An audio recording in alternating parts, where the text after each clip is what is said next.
台北市夜市也豆豆开始解除封锁路，有医生甲学者认为讲，若准会当甲这个社交距离，考虑搁较有路挂，注意这个空气流通，甲防疫做搁较集中，夜市是会当小可解封，也算是讲兼顾到经济甲防疫的选择。逛夜市，请戴好口罩，并保持社交距离。台北市的夜市为29开始豆豆解封，虽往夜市拢有加强防疫来因应，要是有民众认为人流等等的管制无够，有医师看时间内认为距离嘛是应该爱注意。你会使用跳的嘛，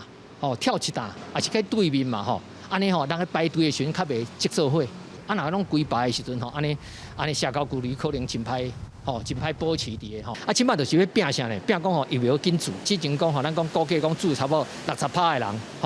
可能咱这样大喙炎出去，可能会使拢总开啊。但是即摆这第二塔的病毒来讲，伊这数字讲83%，咱即摆差不多才10%尔。讲为学者嘛建议业者爱来体检，而且夜市嘛应该爱注意空气的流通，避免污染到食材。学者认为，台湾到目前为止，全面的防疫措施是做了袂歹，但是规划较有周全，台湾是有条件会使小可来开放夜市。咱今仔日屏东有发现德尔塔病毒，但是咱嘛是甲防疫甲伊管制掉的，伊嘛无去传出去。你看咱检测拢全部足侪拢阴性，大部分人拢无得着病，所以这就是代表台湾有这个能力会当抵抗着这个病毒所以虽然有小小的感染，